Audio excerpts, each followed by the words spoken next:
Koerdarren is een Zuid-Afrikaans artiest en die had toen de tijd een dikke hit in Zuid-Afrika met Meisje Meisje. En ik was de tekst aan het schrijven en we brachten het liedje uit en in dezelfde week kwam Henk Wijngaard met hetzelfde liedje uit Meisje Meisje.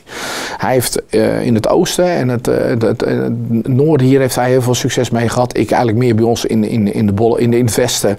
Echt, weet je, de Randstad, Brabant, een klein beetje nog Achterhoek en zo heb ik er echt heel veel succes mee gehad. Het was voor mij, mijn single werd de derde best verkochte single van dat jaar in 2006.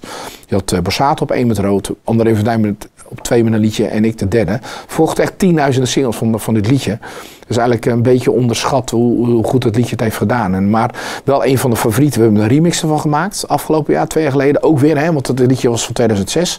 En als je op de bühne stond, dan miste ik een beetje die drive erin. Dus ik zeg, joh, als we daar nou, wordt er heel veel om gevraagd. En dan vind je het toch niet leuk om dat te doen, omdat het gewoon dan een soort inkakt. Dus ik denk, we moeten iets nieuws ervan maken. We hebben een Bosje Rood Roze hebben we dat gedaan. Meisje Meisje hebben we dat gedaan, gewoon een nieuwe versie van een remix. Coldfinger remix van mijn producer Welon. En ja, en dan zie je echt nu ook van, het melodietje begint. Het is gelijk feest. Ja. Koerdarren is een fenomeen in Zuid-Afrika. Dus, en er zijn heel veel Nederlandse artiesten die heel veel liedjes van hem hebben overgepakt. Volgens mij helemaal Hollands. En er zijn best wel wat jongens die dat... Jan Smeet, er zijn best wel jongens die daar iets van gepakt hebben. Dus ik ben niet de enige, gelukkig.